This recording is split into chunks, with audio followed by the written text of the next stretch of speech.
Efesios 2:8, junto con otros pasajes, nos dan referencia de uno de los fundamentos, y yo puedo decir quizá de los más importantes o el más importante de la vida cristiana. Usted lo recuerda este pasaje, porque por gracia sois salvos por medio de la fe. Estoy hablando de este elemento tan esencial, ¿la qué? La fe. Y esto no es de vosotros, hablando de la fe, pues es don de Dios. Si usted me acompaña a Juan 1:12, si usted tiene tiempo y si no los voy leyendo. Juan capítulo 1, verso 12 dice: mas a todos los que le recibieron, y luego subrayo, a los que ¿qué? Creen en su nombre, les dio poder, potestad de ser hechos hijos de Dios. Fe, creer. Y ahora me voy a Romanos capítulo 3, versículo 28. Y dice el texto: concluimos pues que el hombre, por favor, ese sí me gustaría que lo tuviera ahí, es la conclusión de Juan y de ellos, perdón, de Pablo, verso 28 del 3. Concluimos pues que el hombre es, ¿qué, hermano? Justificado por fe. Por fe. Y luego agrego, ¿sin qué, hermanos? Sin obras de la ley. Ahora, Romanos 5, ese sí lo sabe usted de memoria, capítulo 5, verso 1, unas páginas atrás, perdón. Justificados pues, ¿por qué, hermanos? Por la fe tenemos paz para con Dios por medio de nuestro Señor Jesucristo. Y Pablo también, escribiendo a la iglesia de Galacia, a los Gálatas, en el capítulo 2, versículo 16, dice o escribe: sabiendo que el hombre no es justificado por las obras de la ley, sino por la fe de Jesucristo. Nosotros también hemos creído en Jesucristo para ser justificados por la fe de Cristo, y no por las obras de la ley, por cuanto las obras de la ley nadie será justificado. Creo que este pasaje de Gálatas es totalmente rotundo y lo repite, sabiendo que el hombre no es justificado por las obras de la ley, sino por la fe. Pero la fe no dice en Jesucristo, sino la fe de Jesucristo. Porque es la fe de Dios que nos es dada, no es una capacidad, no es que usted se entrene para tener ¿qué? Para tener fe. Nadie puede tener fe de esta sin que Dios la haya ¿qué? La haya dado. Y voy a explicar esto un poco, porque esto parece más bien una clase de doctrina que de mensaje, pero creo que es importante para la introducción del pasaje. Y Gálatas 3, verso 8, Pablo dice: y la Escritura, previendo que Dios había de justificar, y luego ¿qué dice? Por la fe, ¿a quiénes? A los gentiles, dio de antemano la buena nueva a Abraham, diciendo: en ti serán benditas todas las naciones. Verso 11, vayas hasta el 11 ahí. Y que por la ley ninguno que se justifica para con Dios, es evidente, porque el justo por la fe vivirá. Ahora, verso 24, ahí mismo: de manera que la ley ha sido nuestro, ¿qué, hermanos? Nuestro ayo. El ayo, se los había dicho, el ayo es el que era el hombre, la persona que encaminaba, que nos llevaba, nos ayuda a ir. Dice entonces: de manera que la ley ha sido nuestro ayo para llevarnos a quién, hermanos? A Cristo, a fin de que fuésemos, y luego ¿qué dice? Justificados por la fe. Y finalmente, la fe también es necesaria para otro proceso que vive todo creyente, que lo conocemos como la santificación. El verso 2 el verso 20 de Gálatas 2 de memoria, usted lo conoce.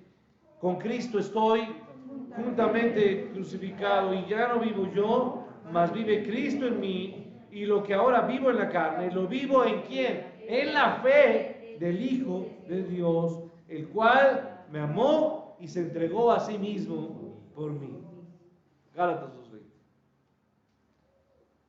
Pero usted me puede decir, pastor, pero ahí nunca dice santificación.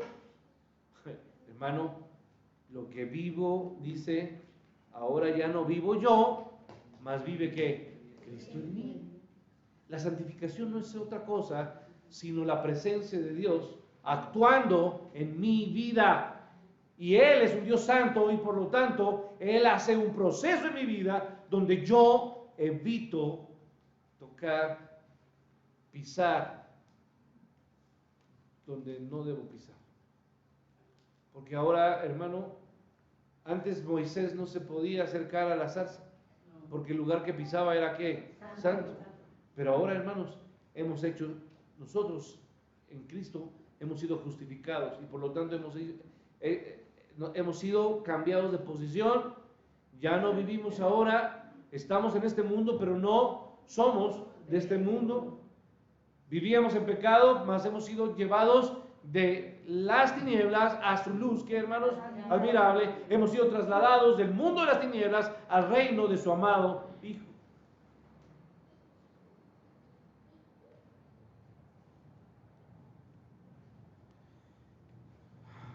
La fe entonces tiene dos puntos que a veces es concebida de esa forma.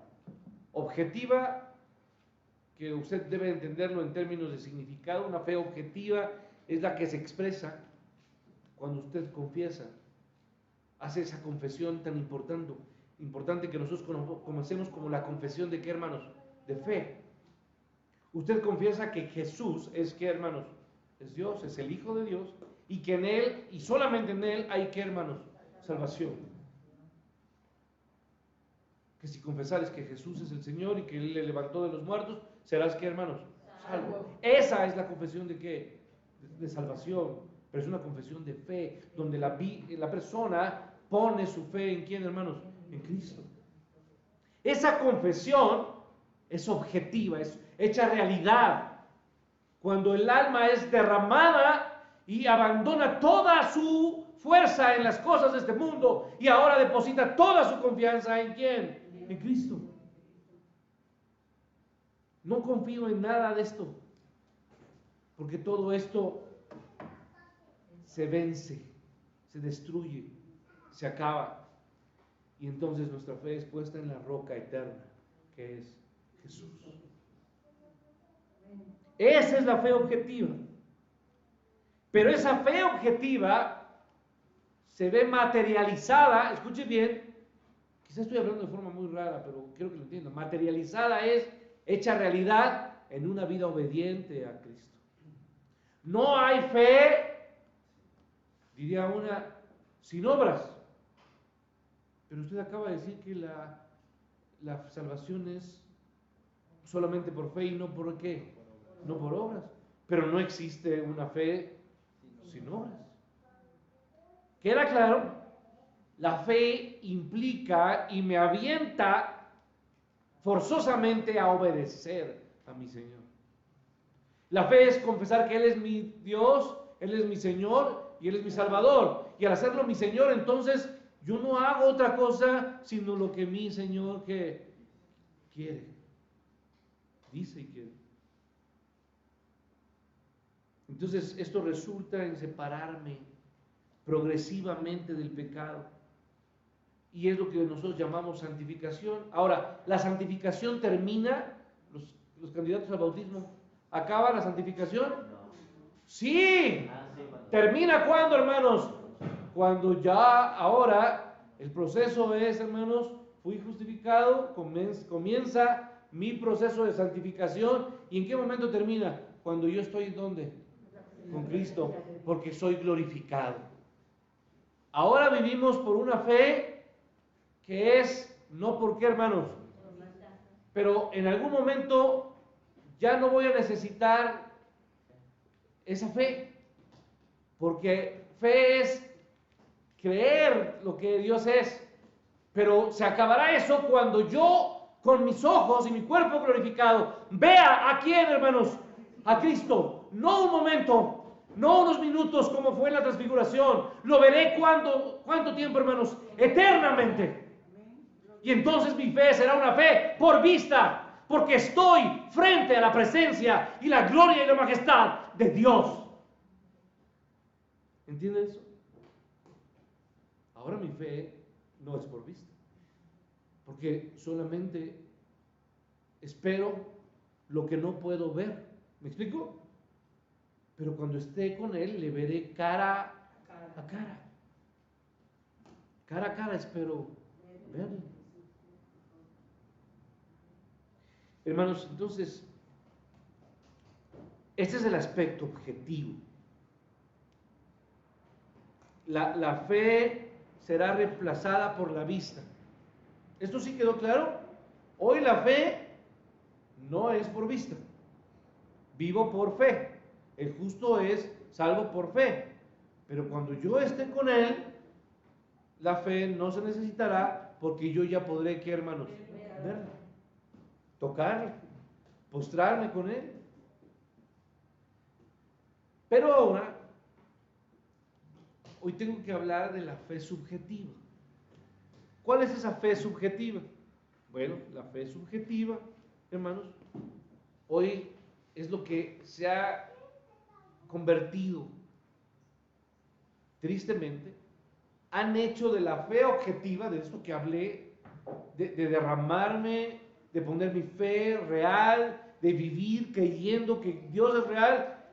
La fe se ha convertido en algo subjetivo, en algo emocional, en algo vago, en algo incierto, en algo místico.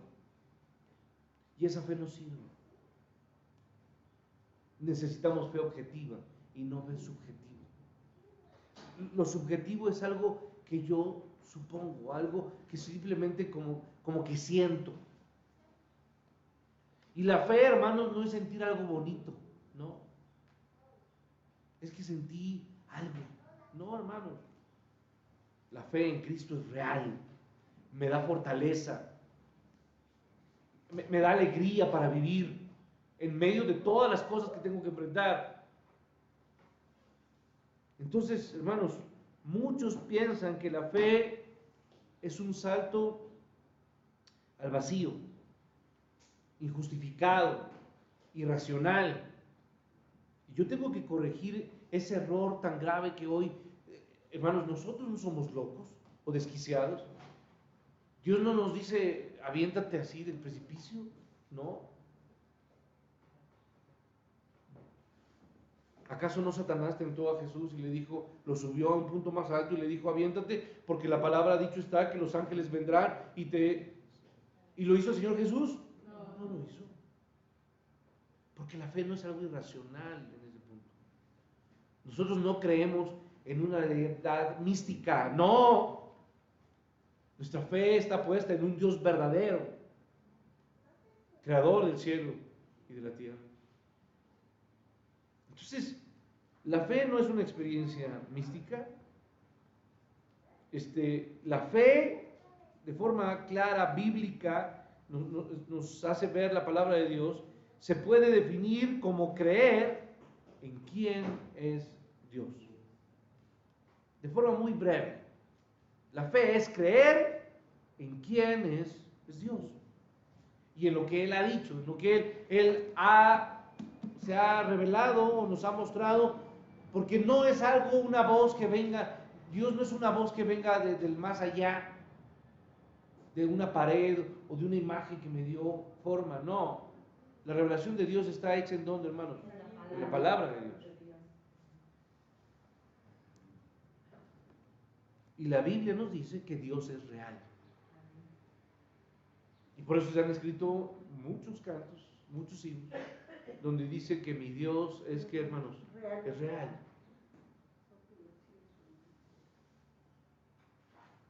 Mi Dios es real.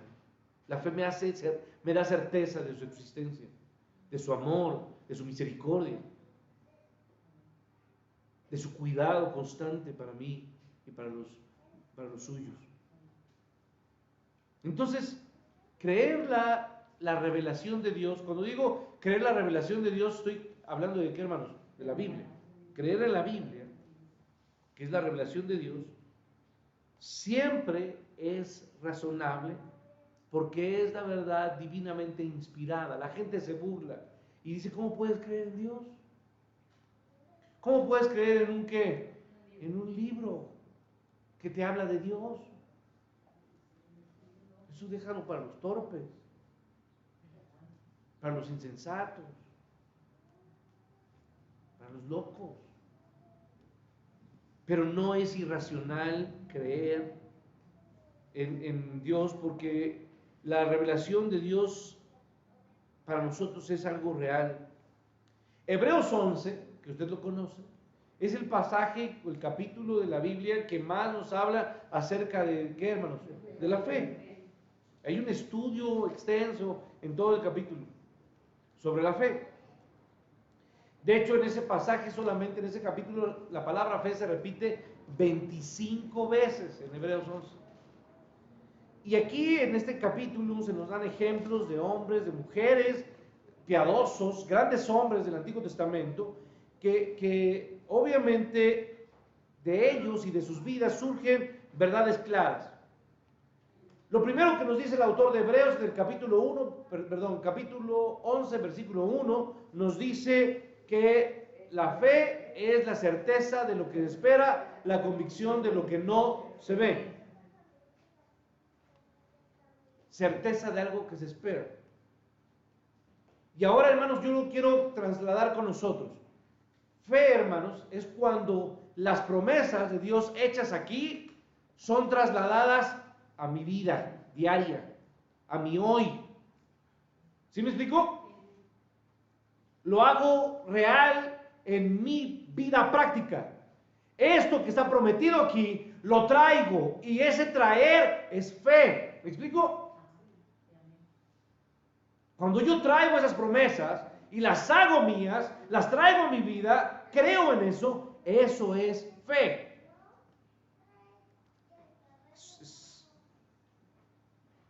Esas promesas futuras las traigo a mi presente, las materializo en mi realidad. Y no solamente digo, eso es algo que espero, no, ¿sabe qué hago? Comienzo a decir, es algo que he visto, es algo que Dios ha hecho y que está haciendo en mi vida, en mis hijos. La fe, entonces, hermanos, es una confianza sustancial que se convierte en convicción absoluta, inquebrantable. Y digo inquebrantable porque hombres fueron amenazados de perder la vida. Y sin embargo, hermanos, ¿qué hicieron, hermanos? No desistieron. Y perdieron la vida, ¿cierto o no? Sí. Se les dijo, en medio de un circo romano, declara que tu Dios, Jesús, no existe y no fue Dios. Escuche bien. Y ellos simplemente no lo negaron. Y murieron a filo de espada. Muchos fueron expuestos y tomados, como lo he dicho y lo he descrito, hermanos, los llenaron de cera para ser colocados como lámparas en Roma. Y no negaron su fe.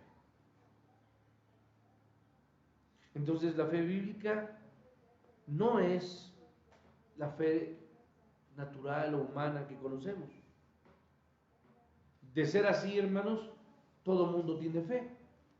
Lo pongo en ejemplos prácticos. Usted cuando toma agua, pues usted tiene fe o confianza de que el proveedor de Epura o de Electropura viene su certificación y digo, pues, no creo que alguien se la tome, ¿me explico?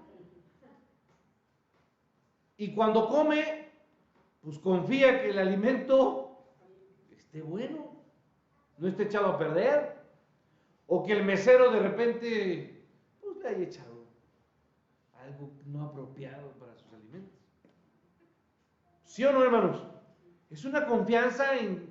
Cuando usted se sube, se sube al metro, al transporte público, usted no entrevista al conductor, a ver, enséñeme su licencia, voy a revisar sus papeles, voy a ver si usted está habilitado, capacitado. ¿Sí hace eso usted? También es así que apenas pararon a un metro en la semana, ¿no? Que iba muy alcoholizado el conductor. ¿Sí o supo o no supo?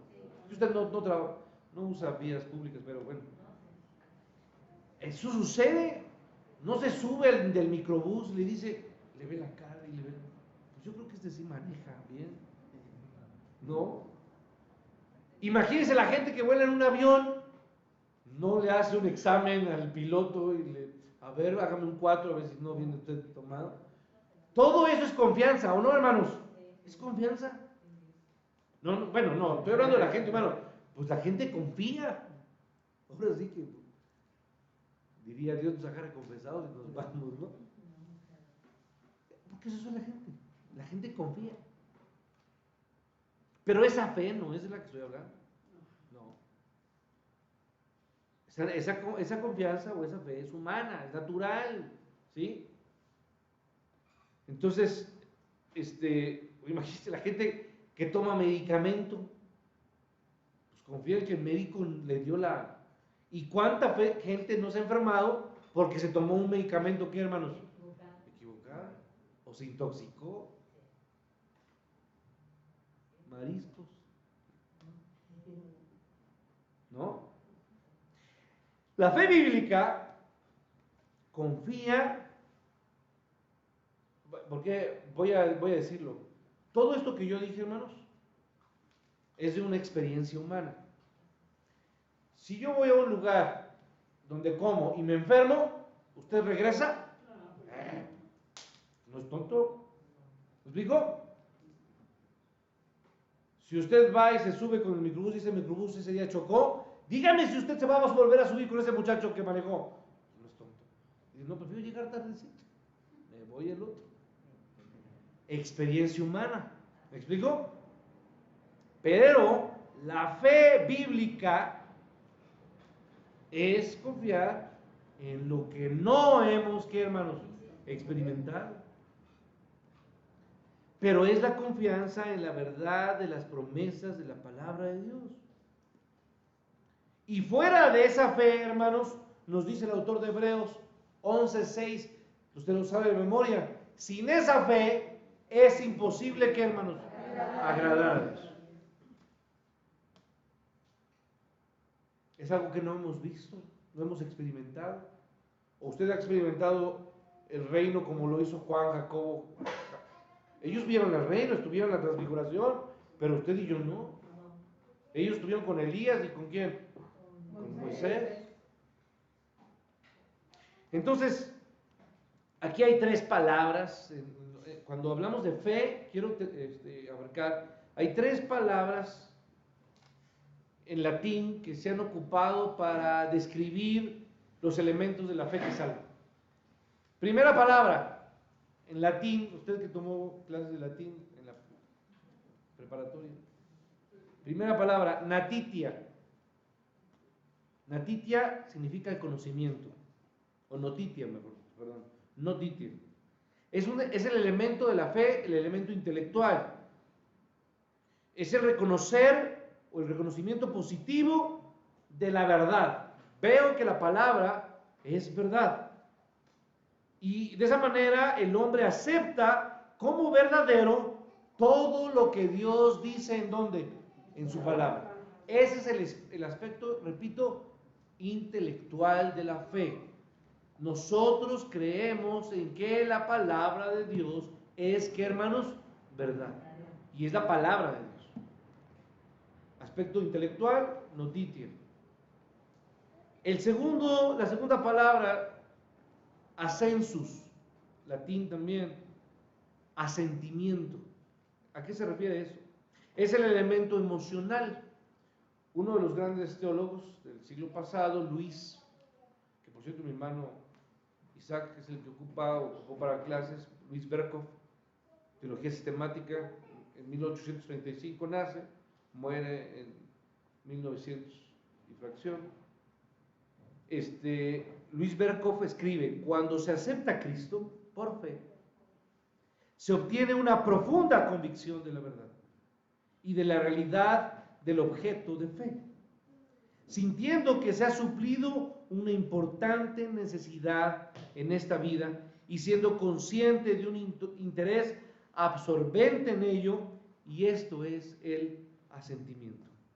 Entonces, el ascensus, escuche bien lo que acabo de decir, es el elemento emocional, lo que me da descanso. ¿Sí me explico?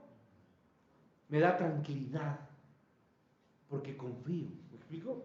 Primero, el aspecto intelectual es creer que esto que está aquí es la palabra de Dios. El aspecto emocional es la tranquilidad que me da confiar en qué, en lo que estoy leyendo, en lo que estoy creyendo.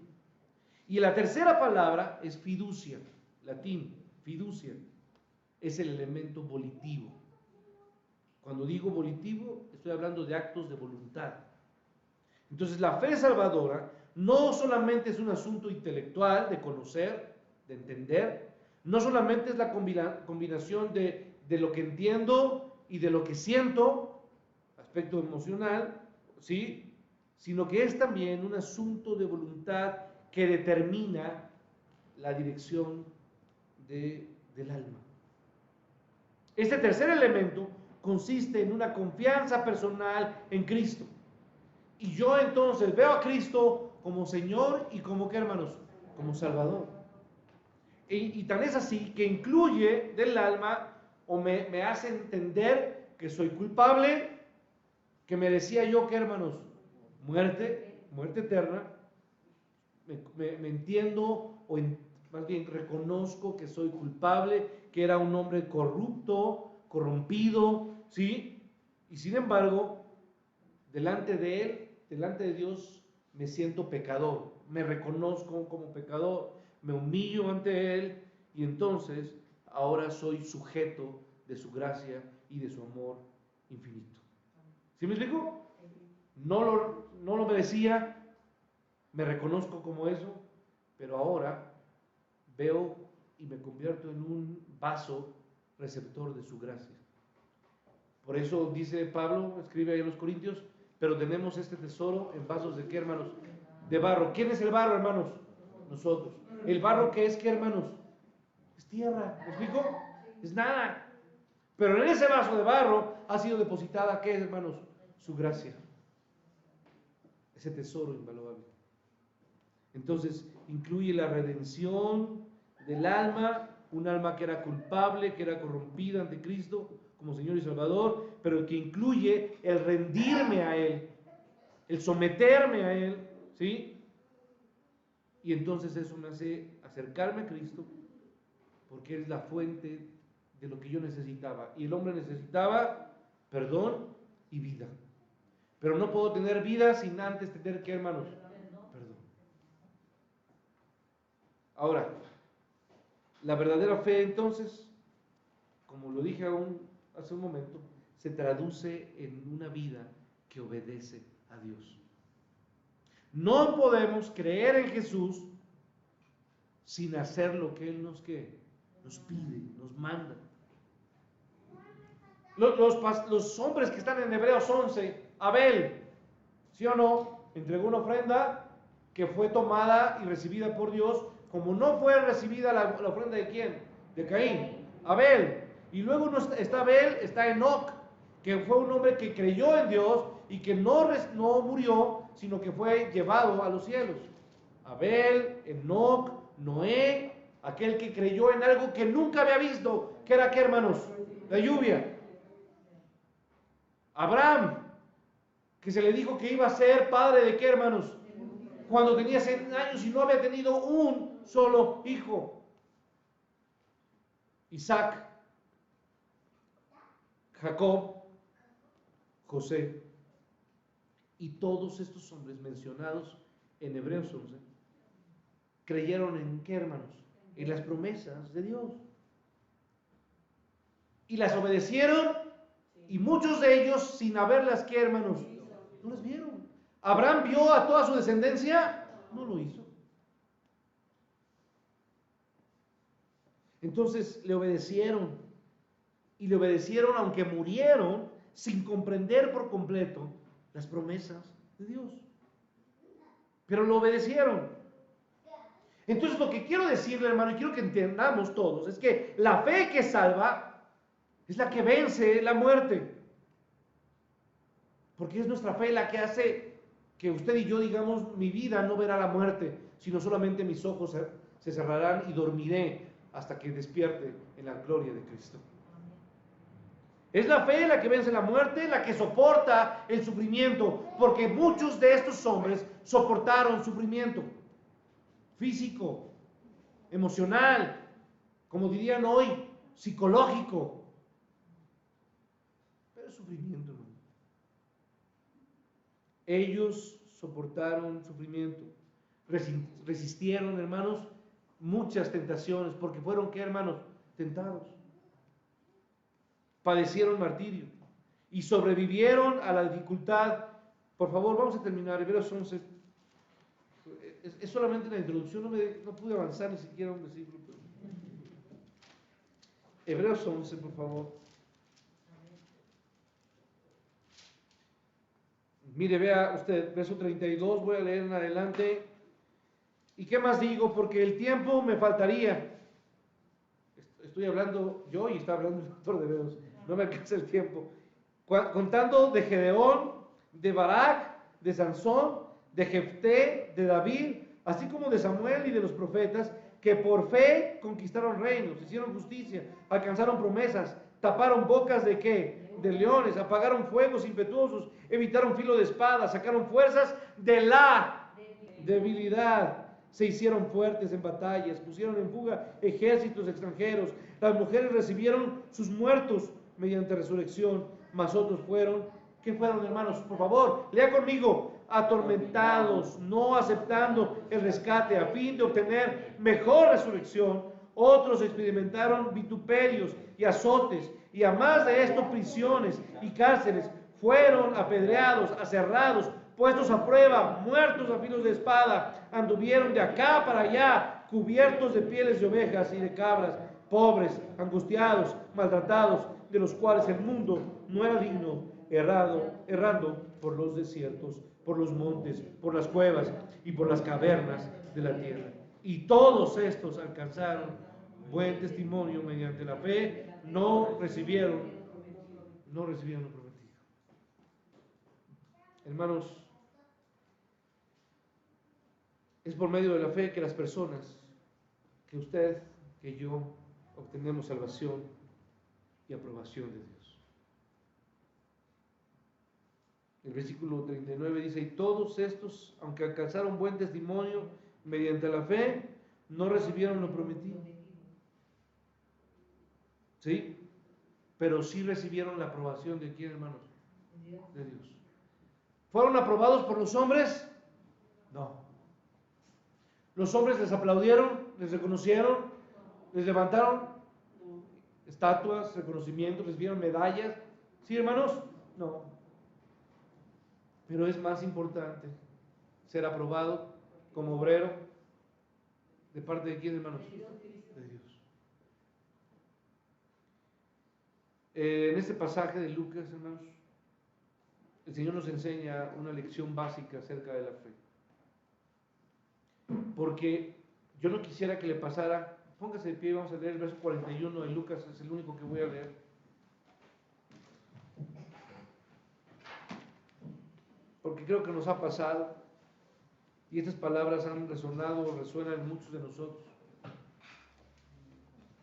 Tener, escuche bien, un entendimiento retorcido, un entendimiento equívoco de lo que es Dios y de lo que es su palabra,